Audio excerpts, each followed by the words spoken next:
you'll see this sort of thing a lot in this unit and at the very beginning of calculus. I'm going to show you some tips and tricks for how you can algebraically evaluate these expressions. Like, what does this actually equal as p gets closer to 9? So first I want to point out, going back to the review video number 1, if you can just plug in the value that you're supposed to be getting closer to, and you end up getting a number, what that means is that this expression is continuous at that value. And so that's just your answer. Because remember, if you have a curve like this and you want to know what's the value at x equals 4, if you just plug it in and you get a number, you're done. If you plug it in and you get an undefined value, then that means there's a discontinuity there, and you have to do algebra to simplify it to figure out, like, what would that coordinate have been if there wasn't a discontinuity. So that's kind of what we're doing right now. So here, if I want to know as d approaches 4, well, if you plug it in, it's no problem. 2 plus 4 is 6. Square that, you get 36. Minus 4 is 32. And then divided by d, which is 4, so that gives you 8. So you're done. There's no fancy algebra required. However, if d is approaching 0, now you've got 2 plus 0 squared is 4 minus 4, gives you 0 in the numerator. 0 in the denominator, and that value is undefined. So that's a sign you've got a discontinuity, and now we've got to do algebra. And you saw in the last video how to do this. You just expand, cancel, factor, cancel, and then you're done.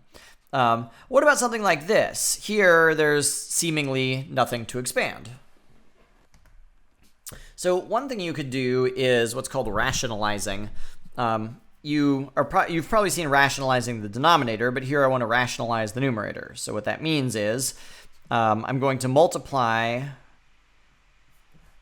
root p minus 3 by root p plus 3 over root p plus 3.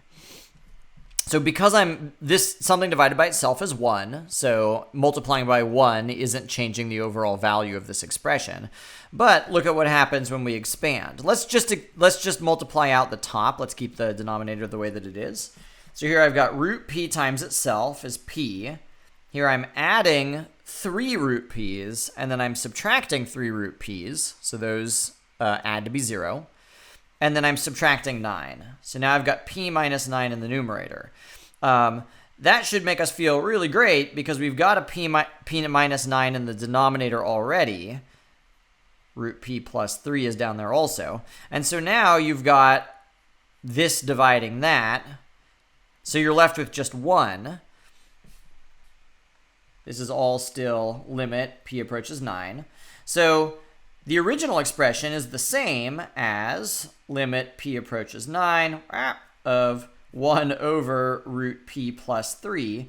And now you can see you can just plug in 9. So that's 1 divided by root 9 is 3, plus another 3 is 6. So 1/6 is the answer to the original problem. A different trick you could have used is you could have used something like blob. So let's define b to be square root of p, and then rewrite this all in terms of b. So limit p approaches 9. So let's see, square root of p, that was just b. Now p minus 9, so p is the square of root p. Or if I wanted to manipulate this, if I square both sides, I get p equals b squared. So that means p down here I'm going to rewrite as b squared minus 9. So now I can see some factoring that would apply.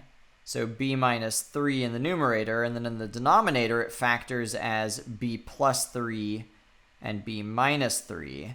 And now the b minus 3's divide each other. But now I want to substitute back in because I'm looking at what happens as p approaches 9, not what happens as b approaches 9. So let's substitute this back in. So now I've got 1 over, instead of b plus 3, b was equal to root p, so root p plus 3 as p approaches 9. And now that's the exact same thing as we had before. So what we're doing here is like looking for strategy. So strategy number 1 was multiply by the conjugate so that you can rationalize it, and then things simplify. Step 2 is define this thing as its own variable, rewrite everything in terms of the new variable, and then apply some factoring rules, again, to simplify.